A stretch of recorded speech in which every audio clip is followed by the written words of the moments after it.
অবশ্যই আপনি দেখেন যে অনেক প্লেয়ার টি-20 ইন্টারন্যাশনাল খেলার ভিতর ছিল, অনেক প্লেয়ার ম্যাক্সিমাম প্লেয়ারই ছিল না। তো তাদের জন্য এটা একটা প্রিপারেশন ম্যাচ হয়ে গিয়েছে এবং আমার কাছে মনে হয় যে আমরা যে ম্যাচটা খেলেছি আমরা সবাই ইনভলভ ছিলাম খেলার ভিতরে এবং সবাই অনেক সিরিয়াস ছিল।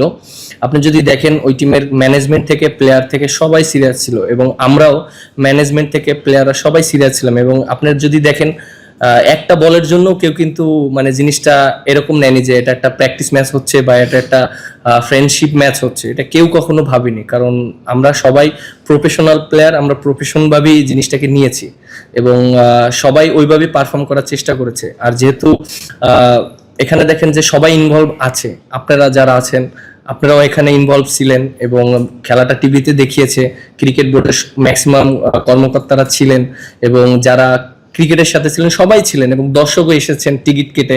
মানে ওভারঅল আপনি যদি বলেন ইন্টারন্যাশনাল একটা ফিল পাওয়া গেছে আজকের ম্যাচটায়। সো আমার কাছে মনে হয় এটা একটা পজিটিভ দিক আমাদের জন্য এবং নেক্সট ইয়ার যদি আমরা আরো বেটার করতে পারি অবশ্যই সবার সহযোগিতা লাগবে। আশা করি নেক্সট ইয়ার আরো বেটার ইনশাল্লাহ আমরা করব।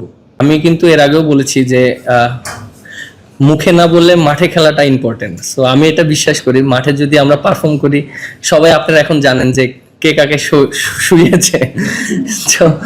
সো এটা একটা ফান ছিল, ও যেটা বলেছে এটা ফান হিসেবেই বলেছে এবং মাঠে কিন্তু আপনি দেখেন যে আমরা দুই টিমে অনেক সিরিয়াস খেলেছি এবং আমরা খুবই ভালো একটা এনভায়রনমেন্ট পেয়েছি। অবশ্যই এটা ধন্যবাদ দিতে চাই কবে যারা এটাকে আয়োজন করেছে, আমাদের প্রেসিডেন্ট মিথুন ভাই, ইসাম ভাই অনেক কষ্ট করেছেন আমি দেখেছি কাছ থেকে এবং ক্রিকেট বোর্ডও আমাদেরকে হেল্প করেছেন এবং আপনারা যারা আছেন আপনারা অনেক হেল্প করেছেন এবং আপনারা অনেক কষ্ট করে এসেছেন এবং আমাদেরকে সাপোর্ট করেছেন। অবশ্যই আপনাদেরকে অনেক ধন্যবাদ দিতে চাই।